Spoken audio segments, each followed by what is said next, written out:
Baiklah, Assalamualaikum warahmatullahi wabarakatuh. Sebelumnya kami dari kelompok 8 dari kelas berpikir komputasional 9 akan mempresentasikan hasil diskusi mengenai case study kami yang berjudul Sistem Prediksi Banjir dan Peringatan Dini. Nah, sebelumnya itu memperkenalkan diri, saya Farugus Daraski, jurusan Teknik Elektro angkatan 2025 eh, dengan MPM 25065855510 dan bersama teman-teman saya yang lainnya ada Syafiq Nur Azam, Maista Sulasyadi, dan Lita Senti Margareta Siregar. Nah, baiklah kali ini kami bakal menjelaskan mengenai hasil diskusi kami terhadap study case yang telah diberikan.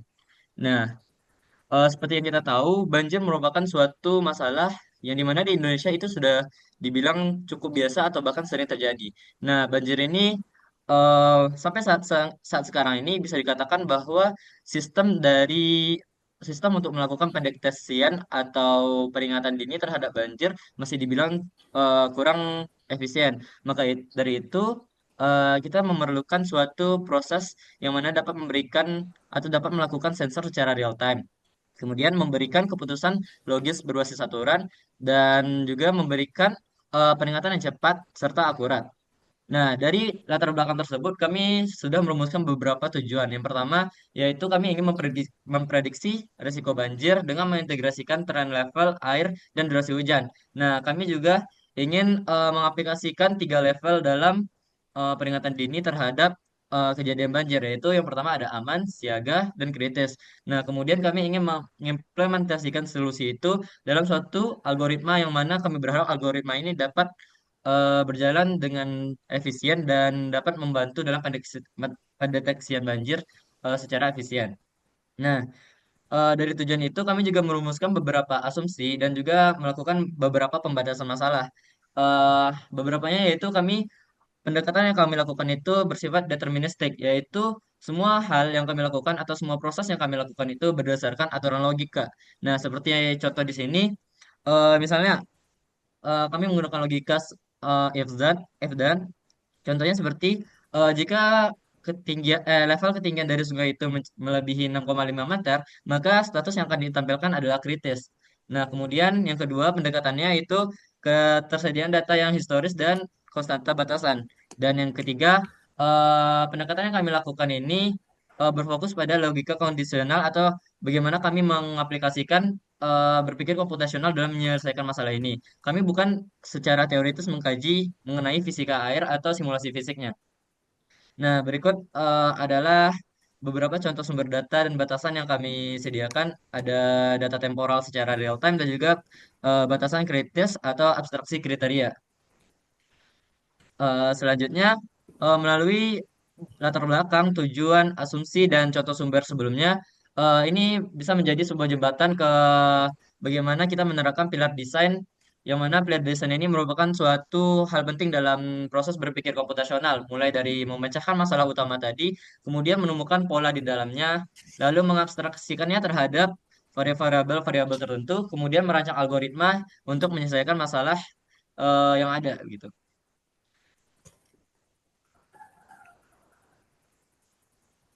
Sebelumnya perkenalkan nama saya Lita Senti Margareta Siregar dengan NPM 25065857776. Di sini saya akan menjelaskan tentang pilar pertama dan juga pilar kedua. Pilar pertama yaitu dekomposisi. Dekomposisi sendiri merupakan proses menguraikan suatu hal yang kompleks menjadi bagian-bagian yang lebih kecil dan lebih sederhana. Next slide.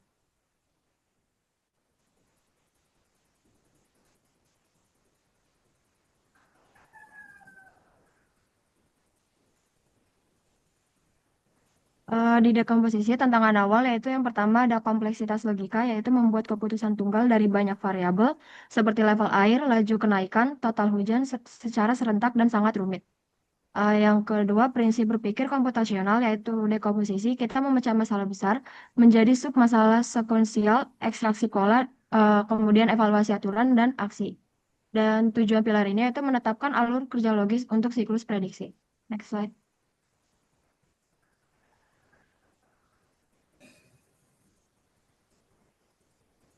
Alur dekomposisi ini ada tiga. Yang pertama menghitung metrik kritis, yaitu mengubah data mentah menjadi metrik yang dapat diuji. Yang kedua ada evaluasi aturan, membandingkan metrik kritis dengan batasan kritis menggunakan struktur if-else yang bertingkat.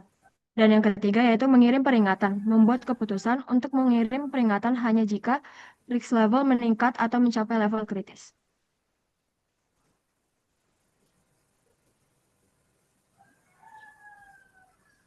Yang kedua ada pengenalan pola, proses menemukan kesamaan dan kecenderungan dari data atau permasalahan yang ada.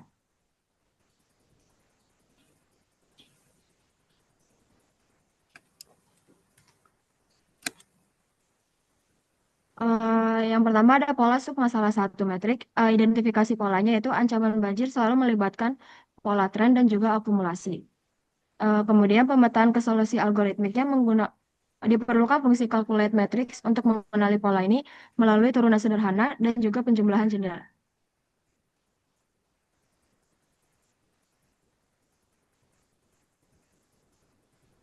Yang kedua pola sub masalah 2 dan 3 yaitu aturannya yang pertama evaluasi kritisnya. Aturan kritis yaitu keputusan identifikasi polanya, keputusan adalah hierarkis, yaitu tingkat kritis memiliki prioritas tinggi. Yang kedua, keputusan adalah kombinatorial, dipicu oleh kondisi N atau OR antar metrik.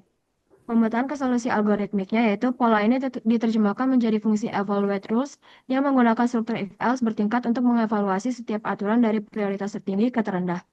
Selanjutnya ada generasi peringatan.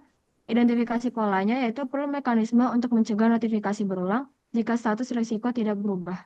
Pemetaan solusi algoritmiknya yaitu logika if harus memeriksa current level dan hanya mengirim peringatan jika risk level meningkat. Next slide.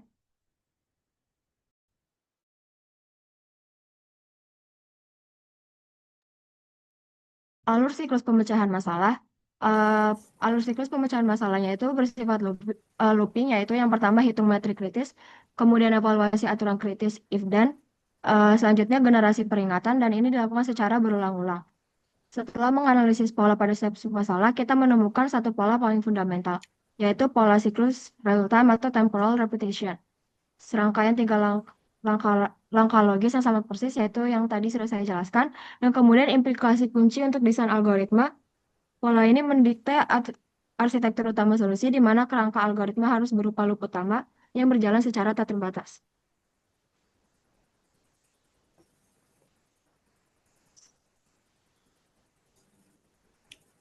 Dan yang terakhir, kesimpulannya yaitu yang pertama, pengenalan pola itu ada tren naik cepat, kemudian akumulasi hujan, hierarki resiko, dan terakhir repetisi.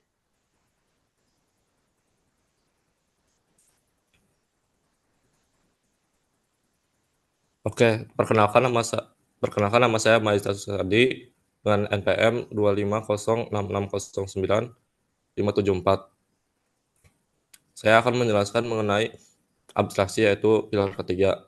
Bagaimana menyederhanakan informasi jadi struktur data yang jelas yaitu input, proses dan output. Boleh next.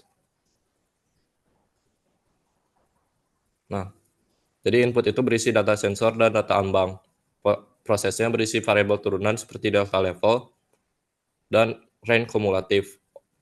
Outputnya adalah alert status, yaitu status peringatan terakhir yang disimpan agar sistem tahu apakah perlu dikirim informasi notifikasi baru atau tidak.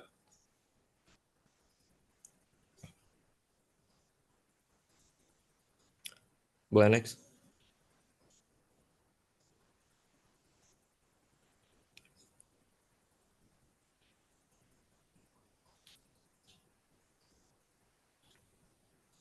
Boleh next.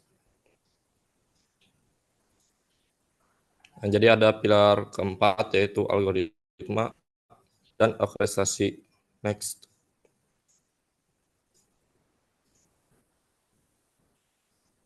Jadi semua fungsi kami gabungkan dalam satu prosedur utama, yaitu diberi namakan run prediction cycle. Boleh next. Jadi setiap setiap siklusnya yaitu dari boleh next.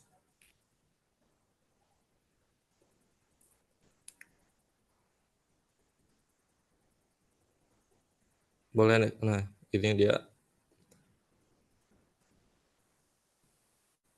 Nah, ini dia dari orkestra scale sendiri itu boleh back harus yang run prediction cycle. Nah, run prediction cycle ini dia awalnya mengambil data, lalu menghitung metrik, mengevaluasi aturan, dan kirim alert, lalu menunggu untuk interval selanjutnya. Next ke calculate matrix. Dan fungsi calculate matrix ini melakukan pengenalan pola yang tadi sudah dijelaskan.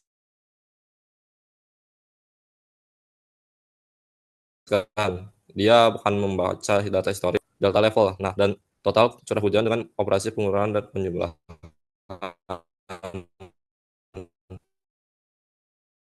Yaitu ini kumulatif dan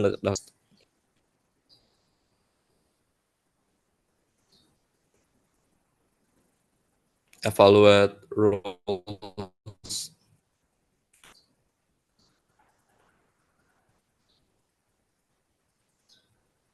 Di fungsi evaluate rules ini itu pusat logikanya. Jadi yang tahu gimana bakalan memilih apakah kritis, siaga, atau aman. Jadi ada pola hierarki, apakah kita kritis itu dengan logika OR, lalu apabila sudah terpenuhi langsung mengembalikan kritis. Dengan begitu kondisi paling berbahaya selalu diprioritaskan. Jadi apabila kritis, ya udah kritis, tapi kalau misalkan ya gitulah, skip next.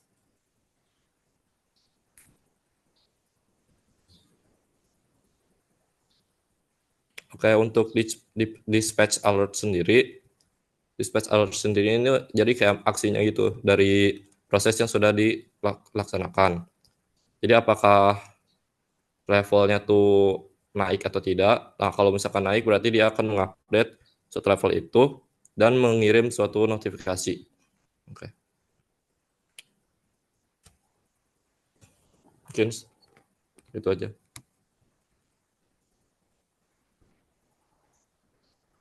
Oke, terima kasih Mahes setelah uh, menjelaskan bagian algoritma dan fungsi-fungsi yang bekerja pada sistem ini. Selanjutnya, sebelumnya perkenalkan, nama saya Syafiq Nur Nazam dengan NPM 25066103555 dan untuk pertamanya saya akan menjelaskan tahap analisis kompleksitas algoritma. Kami juga melakukan analisis efisiensi dengan notasi Big O untuk melihat apakah algoritma ini bisa berjalan secara real time tanpa membebani sistem. Dari analisis, setiap fungsi utama seperti calculate matrix, evaluate roles, dan dispatch alerts hanya membutuhkan waktu yang konstan atau dengan notasi adalah Big, Big O, O1. Eh, Maksudnya begini, setiap kali sistem membaca data baru, jumlah operasi yang dilakukan tetap sama, tidak peduli seberapa banyak data historis yang disimpan. Dengan begitu, algoritma ini bisa terus berjalan berulang setiap beberapa menit tanpa menimbulkan eh, beban atau lag kepada sistem. Lanjut. Nah, dikarenakan semua komponen fungsi-fungsi ini bernotasikan O1 atau konstan, maka total kompleksitas pada sistem ini adalah O1 juga. Lanjut. Nah, lanjut ke contoh test case. Sebelumnya, di sistem ini, pemicu yang membuat eh, level itu kritis, mutlak, or kritis, adalah level sungai dengan nilai 6,6 meter dan rain kumulatif 30 milimeter. Mungkin saya akan jelaskan sebuah test case. Misalnya pada suatu waktu, eh, sensor membaca tinggi air adalah 6,6 meter dan curah hujan 75 milimeter. eh, Ambang batas untuk kondisi kritis yang kami tetapkan adalah 6,5 meter. Jadi meskipun curah hujan belum terlalu tinggi, aturan or dalam fungsi evaluate rules membuat sistem langsung mengeluarkan status kritis. Notifikasi langsung dikirim hanya sekali, lalu disimpan sebagai status terakhir.